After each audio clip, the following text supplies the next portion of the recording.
Dear student, M square একাডেমিতে স্বাগতম। আজ তোমাদের জন্য রয়েছে চতুর্থ অধ্যায়ের ধারাবাহিক ক্লাসের দ্বিতীয় পর্ব, ব্যাপন।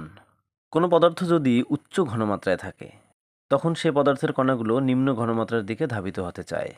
কঠিন, তরল বা গ্যাসীয় পদার্থের উচ্চ ঘনমাত্রার স্থান থেকে নিম্ন ঘনমাত্রার স্থানে স্বতঃস্ফূর্ত ও সমানভাবে ছড়িয়ে পড়ার এই প্রক্রিয়াকে ব্যাপন বলে।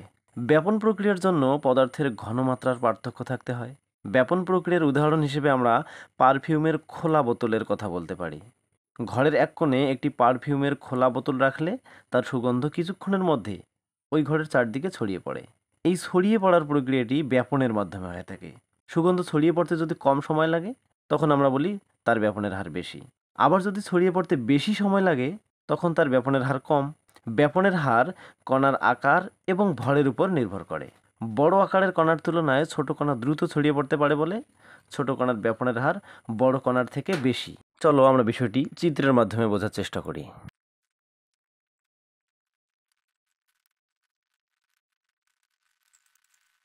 মনে করি এটা একটা সেন্টের বোতল।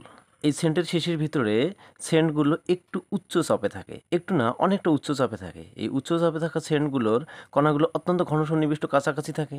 এই সেন্টের যদি শিশিরটির মুখ খুলে রাখা হয় তাহলে এটার উপর যদি কোনো প্রকারের চাপ প্রয়োগ করা নাও হয় তবু এই সেন্টের কণাগুলো চারদিকে সমানভাবে ছড়িয়ে পড়ার চেষ্টা করে। এই যে চতুর্দিকে কোনো চাপ প্রয়োগ না করেও চতুর্দিকের কণাগুলো কিংবা সেন্ট সুগন্ধ চারদিকে যে ছড়িয়ে পড়লো, এটাই মূলত হলো ব্যাপন। দেখো এখানে বলা আছে ব্যাপন প্রক্রিয়ার জন্য পদার্থের ঘনমাত্রার পার্থক্য থাকতে হয়। অর্থাৎ পারফিউমের বোতলের ভিতরে পারফিউমগুলো উচ্চ ঘনমাত্রায় থাকে। এই উচ্চ ঘনমাত্রার পারফিউমের কণাগুলো স্বতঃস্ফূর্তভাবে চারদিকে সমানভাবে ছড়িয়ে পড়ে যে প্রক্রিয়ায়, সেই প্রক্রিয়াটাই হলো ব্যাপন। অর্থাৎ শুরুতে পারফিউমের বোতলের ভিতরে পারফিউমগুলো অধিক ঘনমাত্রায় থাকে, তারপর ধীরে ধীরে উচ্চ ঘনমাত্রার স্থান থেকে চারদিকে সমানভাবে ছড়িয়ে পড়ে। এই ছড়িয়ে পড়ার প্রক্রিয়াটাই হলো মূলত ব্যাপন। আবার এখানে বলা আছে দেখো ব্যাপনের হার কণার আকার এবং ভরের উপরও নির্ভর করে। বড় আকারের কণার তুলনায় ছোট কণা দ্রুত ছড়িয়ে পড়তে পারে বলে ছোট কণার ব্যাপনের হার বড় কণার থেকে বেশি। অর্থাৎ আমরা বলতে পারি বেশি ভরযুক্ত এবং বড় আকৃতির কণাগুলোর ব্যাপনের হার কম হয় এবং কম ভরযুক্ত এবং ক্ষুদ্র ক্ষুদ্র কণার কোনো একটা পদার্থের ব্যাপনের হার বেশি হয়। এবার দেখে নেওয়া যাক কোন কোন পদার্থের ব্যাপন সম্ভব, কঠিন, তরল নাকি গ্যাসীয়। বইয়ের তথ্য অনুযায়ী কঠিন, তরল বা গ্যাসীয় পদার্থের উচ্চ ঘনমাত্রার স্থান থেকে নিম্ন ঘনমাত্রার স্থানে ছড়িয়ে পড়ার প্রক্রিয়াই হলো ব্যাপন। অর্থাৎ আমরা বলতে পারি পদার্থ কঠিন, তরল কিংবা গ্যাসীয় যে প্রকারেরই হোক না কেন প্রত্যেকটি পদার্থেরই ব্যাপন সম্ভব। চলো এবার আমরা দেখে নেব কঠিন পদার্থের ব্যাপন কিভাবে সম্ভব। শুরুতে আমরা বই থেকে মেইন তথ্যটা পড়ে আসি। কঠিন পদার্থের ব্যাপন প্রক্রিয়া। তুমি যদি একটি কাপে গরম পানি নিয়ে তাতে টি ব্যাগ ডুবাও তাহলে দেখতে পাবে টি ব্যাগ থেকে নির্গত কালচে লাল রঙের চায়ের নির্যাস বা লিকার বের হয়ে ধীরে ধীরে কাপের পানির মধ্যে ছড়িয়ে যাচ্ছে। কিছুক্ষণ পর তুমি যখন টি ব্যাগটি কাপ থেকে তুলে আনবে তখন দেখতে পাবে কাপের পুরো পানির রং লালচে কালোর মতো হয়েছে।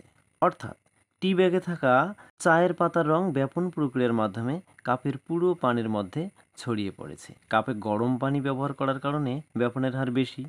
তুমি যদি কাপে ঠান্ডা পানি নিয়ে তাতে টি ব্যাগ ডুবিয়ে রাখো তাহলে দেখবে লিকার অনেক আস্তে আস্তে ছড়াচ্ছে। গরম পানির ক্ষেত্রে চায়ের নির্যাসের কণাগুলো পানি থেকে তাপ গ্রহণ করে অধিক গতিশক্তি লাভ করে এবং দ্রুত ছড়িয়ে পড়ে। কম তাপমাত্রায় সেটি অনেক ধীরে ধীরে ঘটে। অর্থাৎ টি ব্যাগের ভিতরে রাখা চায়ের লিকারগুলো যখন কঠিন অবস্থায় থাকে তখন সেটা যখন ধীরে ধীরে তরল পদার্থের সাথে মিশ্রিত হয় তখন ধীরে ধীরে পানির রঙগুলো পরিবর্তিত হয়। এটা মূলত হয় ব্যাপন প্রক্রিয়ার জন্য।